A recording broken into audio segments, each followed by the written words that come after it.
राज्यातली फक्त 3 पावलं भूमी मला हवी, फक्त 3 पावलं भूमी.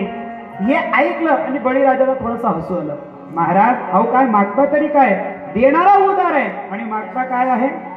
3 पावलं धरती.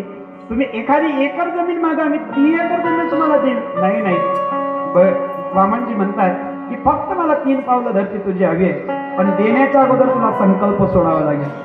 आणि हे दृश्य संकल्प सोडावा लागेल हे शुक्राचार्यांनी ऐकलं आणि शुक्राचार्यांनी ध्यान लावून बघितलं हा कोण आहे.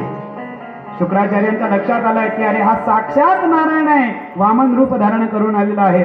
बळीला सावध केलं, बळी सावध हो, हा तुझा शत्रू नारायण आहे आणि हा वामनाचं रूप धारण करून आलेला आहे. तू याच्या, हा कपटी आहे, हा कपटाने तुझं सगळं धन घेऊन जाईल, म्हणून याच्या दाशामध्ये येऊ नको. पण आता बळीराजा म्हणतात की मी याचा शब्द दिलेला आहे, आता तो काय वाहत आहे, काही काळजी करू नका.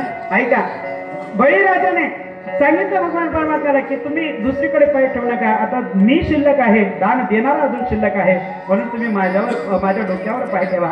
आणि त्यावेळेस भगवान परमात्म्याने एक लीला केली, आपला उजवा पाय उचलला आणि उजवा पाय उचलून थोडासा डोकं खाली करा तुम्ही आणि बळीच्या डोक्यावर पाय ठेवला. एका जोरदार टाळ्या या प्रसंगाकरता. खूप सुंदर फोटो काढायचा असेल तर लवकर काढून घ्या. हे दृश्य बघण्या अशा पद्धतीने वामन भगवान परमात्म्यांनी बळीचा सुद्धा उद्धार केला आणि बळीचा उद्धार करून वामन भगवान परमात्मा आपल्या आपल्या निजस्थानावर निघून गेलेले आहे. आता वामन भगवान परमात्मा आपल्या दिशेने जातील. 1-2 मिनिटं नामचिंतन करूयात आणि लगेच पुढच्या कथेला आपण